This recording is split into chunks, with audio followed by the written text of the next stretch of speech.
saya Felicia Putri, mahasiswa jurusan Perbankan dan Keuangan di Presiden University.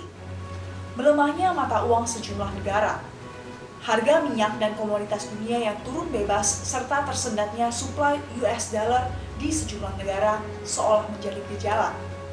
Para ekonom mulai khawatir apakah krisis moneter 1998 akan terulang kembali. Namun, DBS Group Research menegaskan bahwa kondisi hari ini jauh berbeda dari 17 tahun yang lalu.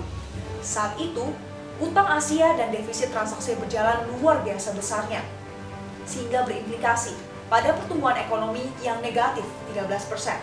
Hari ini, di tengah devaluasi yuan, penjualan retail China tetap naik konsisten 12 hingga 13%. Walaupun perekonomian melambat, tapi masih dalam area positif, yakni 4%. Kebijakan tapering off sebagai aksi lanjutan dari quantitative easing yang dikeluarkan oleh Federal Reserve di tahun 2013 ialah penyebab utamanya. Amerika ingin menarik kembali dolar mereka di seluruh dunia dengan meningkatkan suku bunga dan menjual obligasi. Pertanyaannya ialah, bagaimana Indonesia dapat ambil bagian dalam situasi ini? Chief Economist dari Standard Chartered memprediksikan akan terjadi super cycle pertumbuhan dengan bergeser haluan barat ke haluan timur.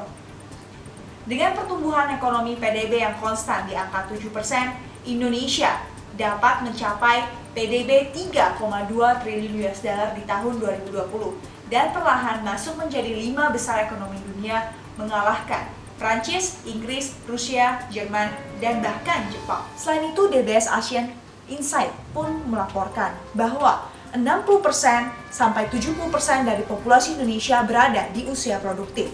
Dan angka ini akan mencapai klimaks di tahun 2035, di mana 80 hingga 85% adalah penduduk usia produktif. Hal ini dikenal sebagai bonus demografi. Apabila Indonesia mampu memanfaatkan kesempatan ini, tingkat ketergantungan akan turun dan produktivitas akan naik, dan hasilnya pertumbuhan ekonomi akan luar biasa besar. 3 elemen penting yang harus diprioritaskan untuk menyongsong Indonesia 2030 ialah: yang pertama, manusia Indonesia; kedua, pembangunan infrastruktur; dan ketiga, investasi teknologi. UKM dan unit bisnis harus dibekali oleh kemampuan dan keterampilan yang memadai, didukung oleh infrastruktur dan dilengkapi dengan teknologi terbaharui. Bila sinergitas 3 elemen ini dapat diwujudkan dan terus dijaga konsistensinya, maka bukan tidak mungkin Indonesia dapat bertransformasi menjadi negara maju di tahun 2030. Abad ke-19 boleh didominasi oleh Eropa. Abad ke-20 boleh dirajai oleh Amerika.